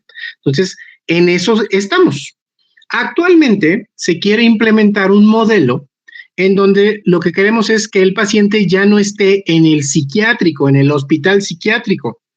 Así como si yo me rompo una pata, pues voy al hospital porque ahí hay un ortopedista. Si yo voy a tener un hijo, voy al hospital porque ahí hay un ginecólogo, un obstetra. Si yo necesito una apendicectomía, pues igual voy al hospital porque allí está un cirujano. Bueno, pues de la misma manera, como una enfermedad médica, si yo tengo un problema depresivo grave, pues tendría que ir a un hospital para que ahí me atiendan. Esta idea de sacarlo de hecho es una forma de discriminación. Entonces lo que se busca es que dentro de los hospitales generales haya un pabellón pequeño de psiquiatría y ahí se puedan atender, porque las enfermedades mentales son tan comunes como cualquier otra enfermedad. Entonces no las podemos discriminar y no las podemos sacar y tenemos que atenderlas, ¿sale? Bueno, pues el Centro Médico Isamín Ecatepec es uno de los poquitos que sí cumple con esas características. El Hospital de Iste de Tláhuac, ¿qué otro más? El Centro Médico La Raza también ya tienen, Centro Médico Nacional Siglo XXI también ya tienen, el 20 de noviembre también ya tiene. Varios de los hospitales grandecillos ya están integrando ese modelo y el plan es que se pueda integrar en toda la República. Hay países muy desarrollados como Chile.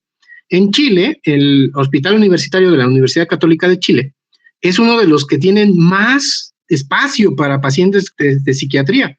Y entonces ahí es casi un hospital psiquiátrico dentro de otro hospital. Entonces, bueno, el chiste es que se pueda integrar, ¿sale? Bueno, ahí se acaba este primer tema. ¿Alguna duda?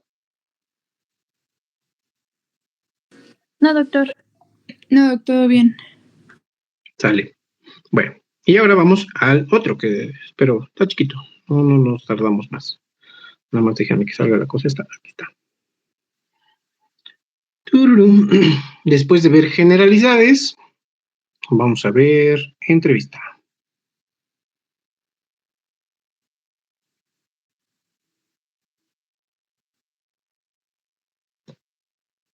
Dejen que cargue esta cocha. Ahí está. Bueno, ahora, ya que nos empapamos un poquito acerca de dónde vienen todas estas circunstancias de la psiquiatría, pues ahora vamos ya a entrar a qué o cómo o qué hacemos ya propiamente en una consulta psiquiátrica. Eso ustedes también lo van a notar, aquellas personas que vayan a rotar, pues usamos esta técnica, es una técnica que es muy común, y es el principal instrumento para evaluar a los pacientes con una enfermedad mental. Ustedes dirán, bueno, si yo tengo un paciente con un problema cardíaco, pues uso el estetoscopio, a lo mejor le mando a hacer un ecocardiograma, un electro, hasta otros estudios más para revisar cómo está funcionando el corazón. Bueno, eso funciona para el cardiólogo. Pero, ¿qué hago yo para saber cómo está funcionando el cerebro, principalmente en el área de los pensamientos, las emociones y la conducta? Bueno, sí hay algunos estudios que me pueden ayudar a saber cómo funciona, sobre todo estudios funcionales. Por decir, el PET, la tomografía por emisión de positrones. Esa es una tomografía en donde yo le inyecto a un paciente un radionúcleo, un trazador radioactivo, o sea, glucosa radioactiva, ¿sale? Se la pongo ahí en la vena y le pongo el aparato en la cabeza al paciente. Y entonces ese paciente empieza ahí a lo mejor a pensar que está triste. Y en el aparato yo puedo ver las zonas del cerebro que se empiezan a activar o que se empiezan a apagar. ¿Por qué? Pues porque cuando consume esa glucosa radioactiva, pues prende ahí. Si no se la consume, pues no prende. Entonces, ese tipo de estudios nos ayudan a conocer qué áreas del cerebro funcionan más o funcionan menos con alguna enfermedad psiquiátrica. Esos estudios son muy caros, no están disponibles en todos lados y no son tan exactos. O sea, en realidad no es el estándar de oro para el diagnóstico. Perdón.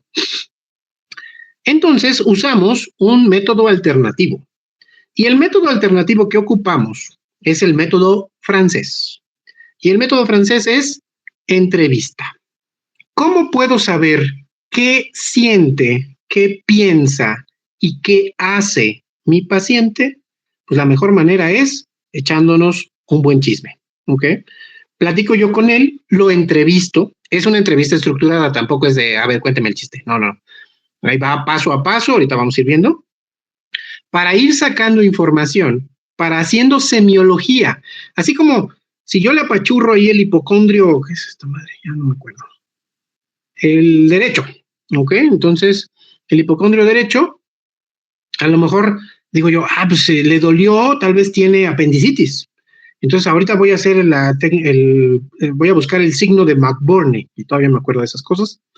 Entonces, para ver si tiene apendicitis. Entonces, y veo qué tan severo es, con qué se hace más grave, con qué disminuye, si tiene fiebre, si tiene diarrea.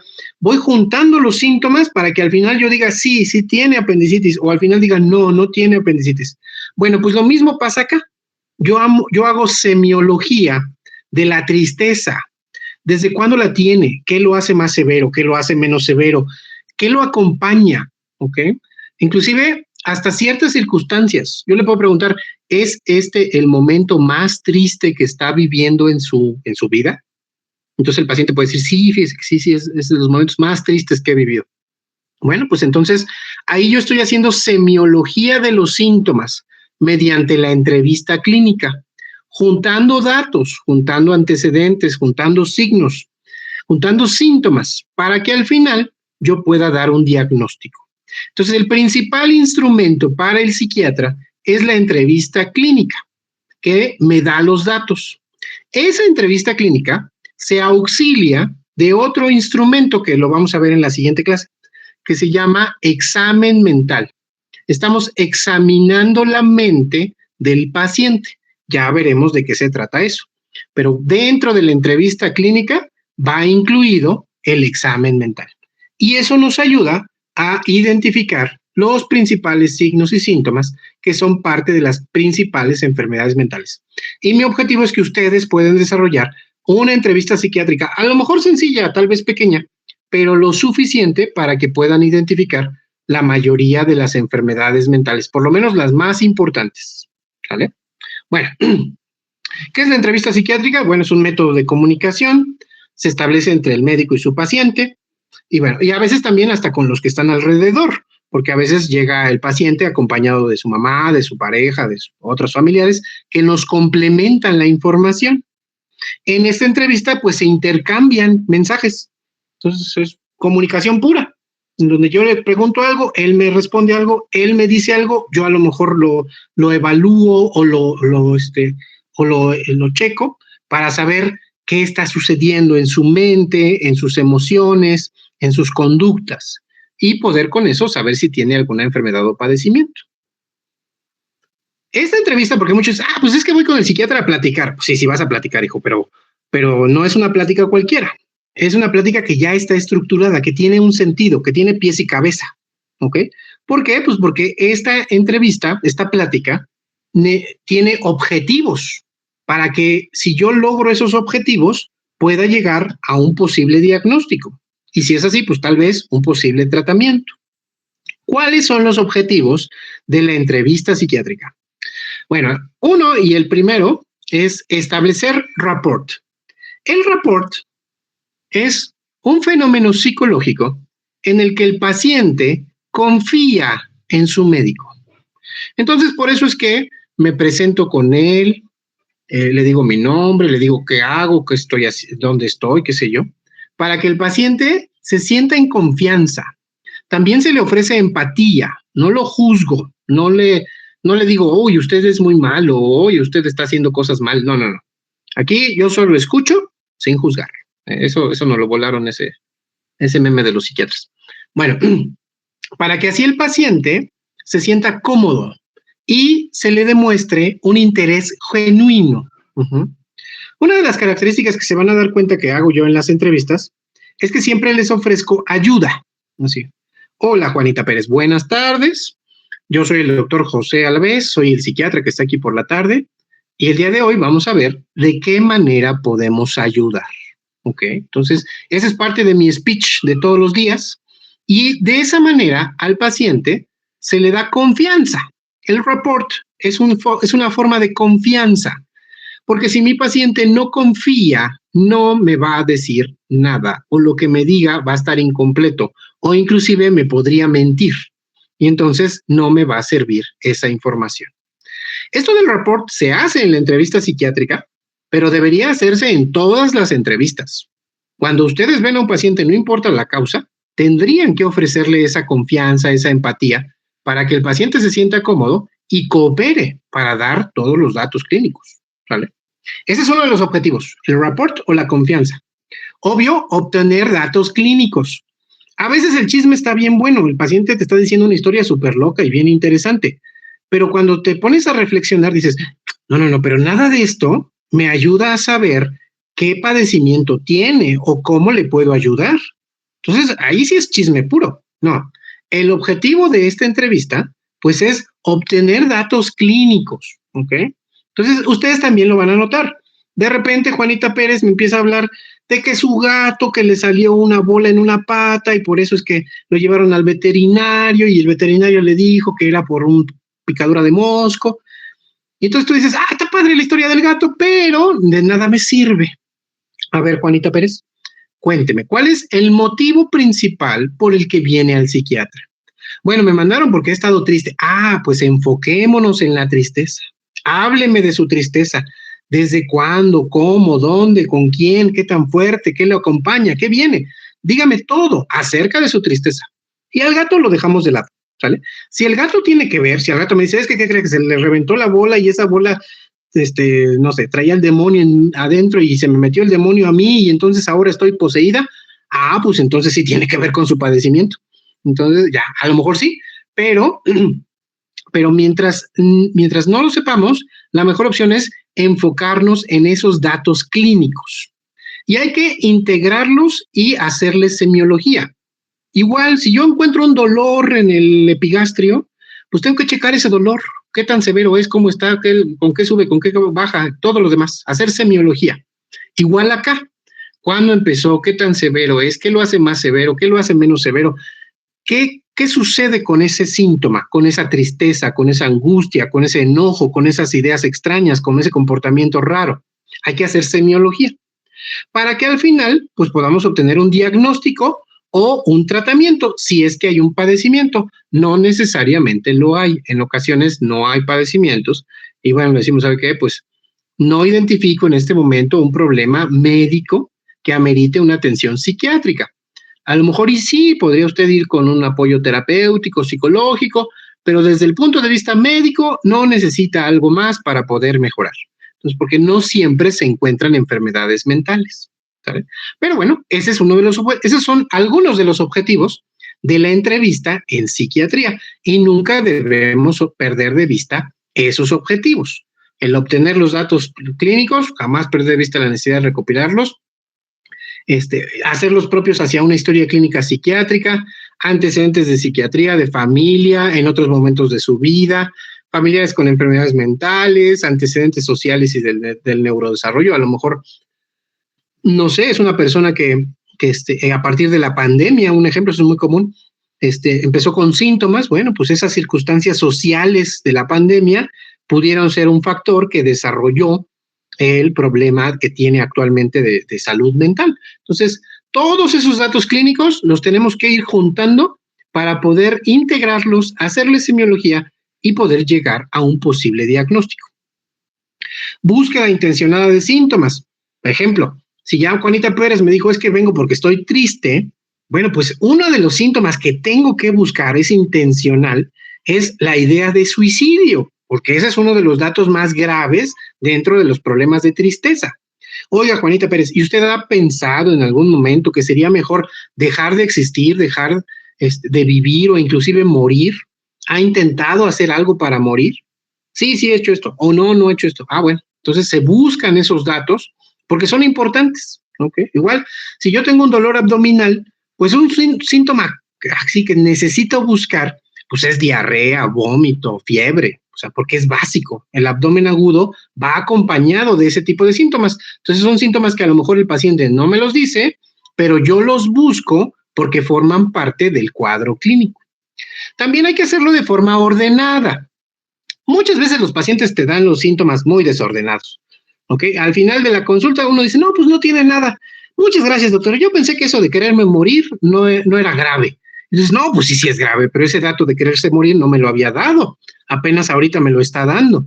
Bueno, pues hay que tratar de irlo haciendo en orden para que así no olvidemos nada, ¿ok? Desde el síntoma principal, su semiología, síntomas secundarios, síntomas acompañantes, síntomas agregados que a lo mejor el paciente no me dijo, pero que tendríamos que evaluar para que de esa manera, pues no se nos olvide nada, no se nos quede nada de lado, ¿sale?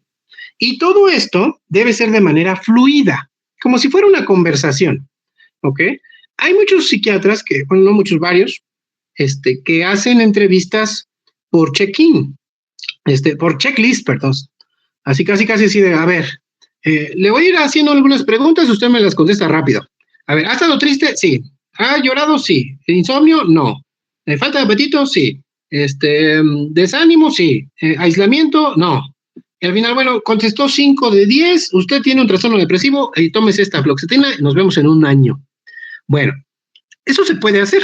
Esa es una manera de evaluar de forma ordenada y rápida, pero no es la mejor manera. Todas esas preguntas, las mismas que le hice de esa lista, se las puedo ir haciendo en una entrevista fluida, como si fuera una conversación, como si nos estuviéramos echando un cafecito. Ahí vamos a ir sacando esos datos, el paciente se siente cómodo, se siente tranquilo y nos va dando la información sin que se vea tan robótico, tan rígido. Y inclusive eso hace que el paciente confíe más y dé más información. Entonces también eso es parte del arte de la psiquiatría, hacerlo de manera fluida y amable y empática con el paciente. Y bueno, al final, esa entrevista pues nos va a dar los datos clínicos para un posible diagnóstico. Los diagnósticos en psiquiatría, la gran mayoría de las veces, son presuntivos. O sea, yo, con los datos que hoy me dio, pues mi impresión diagnóstica es una impresión, no estoy seguro, porque para poder estar seguro necesitaría yo evaluarlo a mayor tiempo. Pero por lo menos en esta primera consulta, pues presumo que sí tiene un trastorno depresivo, que sí tiene un trastorno de ansiedad. Y esos diagnósticos se hacen en diferentes niveles. En psiquiatría, llegar a un diagnóstico de certeza, así de súper purificado, lleva mucho tiempo, muchas evaluaciones, inclusive no solo del paciente, sino hasta de sus familiares y otras personas más. Por eso es que si ustedes en el TikTok ven ahí a alguien que dice, es que si tú el teléfono lo agarras con la mano izquierda y abres Facebook con el dedo índice, es porque tienes autismo. Bueno, son pendejadas, o sea, eso no funciona de esa manera, ojalá y fuera así de sencillo. Para dar el diagnóstico de autismo, que es uno de los diagnósticos más complejos, se requieren de muchas evaluaciones. Entonces, no es tan sencillo, no se dejen llevar. Cuando alguien así suelta un diagnóstico a la primera de cambio, pues o es muy fregón o es un charlatán. Entonces, y la mayoría de las veces son charlatanes. Acá la regla es, todo es con cuidado, todo es presuntivo, todo se evalúa a lo largo del tiempo E inclusive las enfermedades mentales son plásticas. Yo hoy puedo tener un síntoma que en un mes cambió y se modifica, hay una forma diferente de expresarlo. Y no quiere decir que sea una enfermedad diferente, solo quiere decir que cambió la manera de expresarse, porque así funciona el cerebro. ¿Ok? El día de hoy puedo yo estar muy triste y tal vez en un mes puedo yo estar muy agresivo o violento. Y los dos síntomas están relacionados con un trastorno depresivo. Entonces, muy importante que el diagnóstico se pueda hacer con precaución y con cuidado. No es así de la primera soltar todo el diagnóstico. Generalmente son presuntivos, sindromáticos y requieren de un tiempo suficiente para poder hacerlo de certeza. ¿Vale? Y luego ya por último, pero no menos importante, el cómo se organiza la entrevista. Ya vimos cuáles son sus objetivos, ya vimos para qué sirve, ya vimos cuál es lo que a qué nos va a llevar, que en este caso sería un diagnóstico, pero para que todo eso pueda funcionar, pues debe llevar un orden. El mejor orden es esto, que de hecho es algo que seguramente ustedes han hecho en otras especialidades. La entrevista clínica se desarrolla en 3 fases. La fase de apertura, la fase de desarrollo y la fase de cierre. Se considera que una consulta psiquiátrica, su mejor tiempo es entre 40 y 60 minutos. Eso es lo ideal. Menos de eso, pues no nos ayuda mucho. Más de eso tampoco, ¿eh? Hay esas psiquiatras que se llevan 2 horas, 3 horas. Híjoles, pues está bien, pero ahí se desgasta el paciente y se desgasta el médico. O sea, yo me acuerdo cuando estaba en la residencia, a uno sí lo ponen a hacer entrevistas de 2 o 3 horas, porque así aprendes. Ahí sí te enteras de todos los aspectos que pueda tener el paciente, pero son muy desgastantes. Para fines prácticos, la mejor opción es que fueran entre 40 y 60 minutos. Y de esos 40 a 60 minutos, pues tenemos estas 3 fases. Primero la apertura, donde damos el saludo. Hola, buenas tardes, me presento, quién soy, estoy aquí para ayudarle, cuénteme qué ha pasado, por qué la mandan, demás. ¿Ok? Entonces ahí el paciente, pues empieza y es una manera, es como abrir la puerta para que el paciente tome confianza y nos empiece a decir qué está sucediendo. En esta fase de apertura, bueno, la presentación y el saludo, los objetivos de la entrevista. El día de hoy vamos a hablar acerca de su padecimiento, vamos a identificar algunos síntomas. Si es necesario, pues haremos un diagnóstico, tal vez un tratamiento, ¿ok? Indagar el motivo. ¿Por qué viene? Pues porque mi mamá me dijo que me ve muy triste, o porque la doctora médico familiar me dijo que tengo insomnio, o porque mis hijos dicen que el diablo no existe y yo estoy seguro que sí, porque aquí viene conmigo. Entonces, ahí vemos los objetivos de la entrevista y ver el por qué lo están mandando. La tribuna libre, que es parte también de cualquier entrevista dentro de medicina, al paciente le decimos, hable, diga todo lo que usted guste, eso unos 5 minutos, para que nos vemos dando cuenta de qué es lo que trae en la cabeza. Ya una vez que más o menos nos dimos cuenta, lo empezamos a guiar. Entonces, bueno, pues el gato lo dejamos de lado, pero hoy ya hablemos más de su tristeza, o de su insomnio, o de sus síntomas psicóticos u otras cosas más, ¿ok? Eso pasa en la primera fase de apertura, 5 minutitos. Después viene ya la fase de desarrollo, ya que ya dijo, Juanita Pérez, ya le caché, Juanita viene por síntomas depresivos, porque lo que más me menciona es tristeza, desánimo, apatía, de hecho por eso la mandaron, y pues por ahí nos vamos a ir. Entonces ahí ya que encontramos para dónde va, pues empezamos a recolectar datos. A ver, Juanita, ¿desde cuándo pasó? ¿Por qué pasó? No, pues que mi esposo me fue infiel hace 5 años y ya empecé a sentirme triste. Pues sí, me dijo, cabrón. Entonces, pues sigamos. ¿Y cómo se sintió? ¿Y qué pasó? No, pues ya no dejé de dormir, ya no comía, lloraba, me quise morir, me lastimé las muñecas, pero ya después mejoré y ahorita otra vez me vuelvo a sentir mal y demás. Entonces empezamos ahí a evaluar cómo van evolucionando los síntomas, haciendo semiología, con una entrevista fluida, en donde le vamos preguntando a la paciente, pero sin estarlo interrumpiendo, sin estarlo cortando, que nos pueda ir dando la historia de su padecimiento. Y eso lo enriquecemos con antecedentes personales. Oiga, ¿esto ya le había pasado a alguien de su familia? Fíjese que a mi mamá le pasó lo mismo, también mi papá le fue infiel y también se puso así, no, pues ya ahí tenemos el antecedente de la mamá. O fíjese que mi prima también fue al psiquiatra y también le dijeron que tenía depresión, pues ahí está un antecedente, ¿ok? Y otros antecedentes más, inclusive que no sean psiquiátricos, a lo mejor, oiga, ¿y usted es diabética? Sí, soy diabética. Pues la diabetes también tiene que ver, si no funciona bien ahí, problema en el cerebro. ¿Ok? Entonces, vamos juntando todos esos antecedentes en esta fase de desarrollo, haciendo semiología e integrándolos. ¿Ok? Los vamos juntando. Algunos, por decir yo, lo hago en la cabeza y me voy juntando todo lo que va diciendo la paciente. Otros lo van anotando, lo van escribiendo y demás, como para no perder el hilo. Pero cada quien tiene su estilo. El chiste es sacar todos los datos posibles para que eso nos pueda llevar a un posible diagnóstico. Y entonces al final tenemos la fase de cierre, en donde en los últimos 10 minutos de la consulta decimos, ¿sabes qué?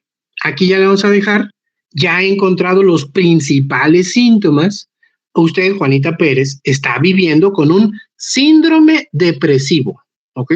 ¿Cuál es la causa? ¿Cuál es la intensidad y demás? Todavía no lo sabemos. Ahorita, en esta primera entrevista, pues es un poquito difícil porque es mucha información, pero por lo menos ya identificamos un síndrome depresivo.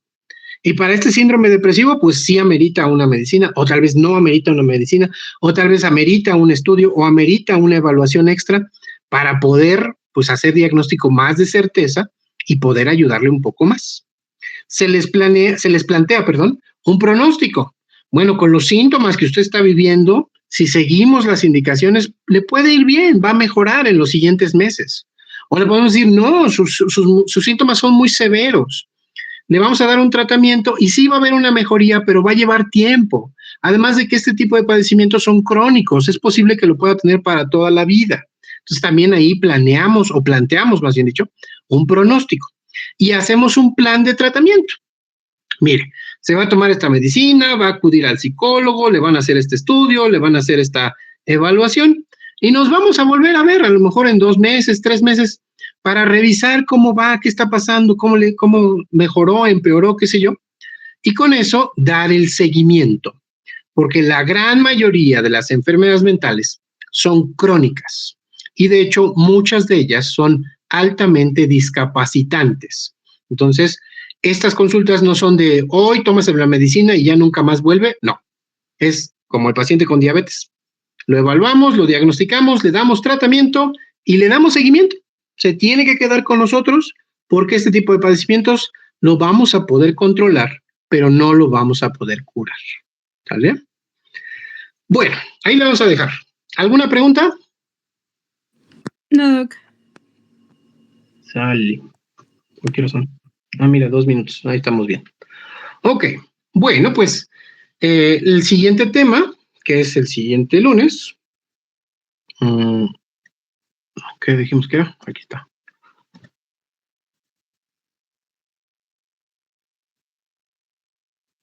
Es funciones mentales. Pensé que era examen mental. Bueno, no. Ok, primero vamos a ver funciones mentales. Está bien, no hay problema. ¿Sale? Entonces vamos a ver funciones mentales superiores, afectivas y cognitivas, que es para este doctor, y sensoperceptivas y cognitivas, que es para este otro doctor. Entonces, para que lo vayamos presentando, lo vayamos preparando, y ahí hablaremos de algunas de las principales funciones del cerebro que están relacionadas con la mente, la conducta, el pensamiento y la afectividad. Entonces, para poderlo entender, ahorita estos 2 temas son como generales, no vamos a entrar propiamente a alguna enfermedad, igual que el del examen mental. Son temas generales, es como el tronco común para poder tener un antecedente y que cuando ya empecemos a entrar a algunos padecimientos, como es el caso de trastornos de personalidad, clúster A, B y C, que son los últimos 3 temas, pues nos quede un poquito más claro de qué es lo que está sucediendo. ¿Sale? Bueno, pues así lo hacemos. Nos veremos los que vayan a la rotación y el siguiente viernes, por acá a las 11, el siguiente lunes, perdón, por acá a las 11 nos volveremos a ver. ¿Alguien tendrá alguna duda? No, doctor. No, doc. Sale, pues, pásenla bonito. ¿Sí? Hola, hola.